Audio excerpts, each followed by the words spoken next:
So, there are many genres I miss from the 90s that you don't get anymore, the legal thriller being one of them. So let's have a look at the works of John Grisham. The first of his books to be turned into a film was The Firm, with Tom Cruise, a great legal thriller with Gene Hackman and an all-star cast. This was in 1993.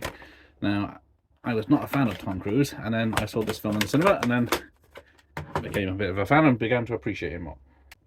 After that was a great success. We get the next book turned into a film, The Pelican Brief, with Denzel and Julia Roberts, another great legal thriller, as all these are going to be. So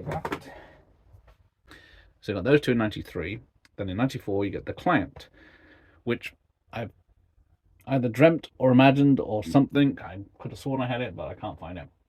But yeah, that's a nice great thriller with Tommy Lee Jones and Susan Sarandon, which I didn't know was turned into a TV series in 1995 with Jo Beth Williams. So there we go.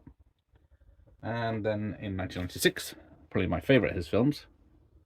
Yes, they deserve to die, and I hope they burn in hell! This is a fantastic thriller.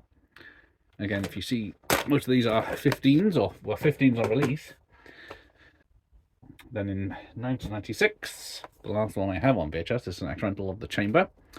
It's got Gene Hackman again, but this time he is an old racist that's been put on death row because he's accused of killing someone, which he hasn't actually done, but in the past he has killed people that he hasn't been put in jail for. So it's one of those moral stories. So yeah, this is a sample VHS. So yeah, but that's not the end of the story. So from then, in 1997, The Rainmaker, which is probably my second favourite John Grisham adaptation with Danny DeVito and Matt Damon. It's a very sad film, but it's a great thriller nonetheless. So in 1998, he wrote The Gingerbread Man, which was a story he wrote straight for a film, not for a book.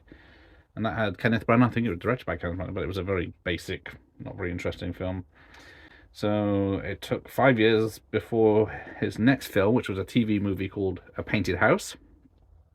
But he did come back with Runaway Jury in 2003 as well, which is a good thriller. Something else I didn't know is the Street Lawyer book was turned into a TV movie in 2003, so I'll have to check that out.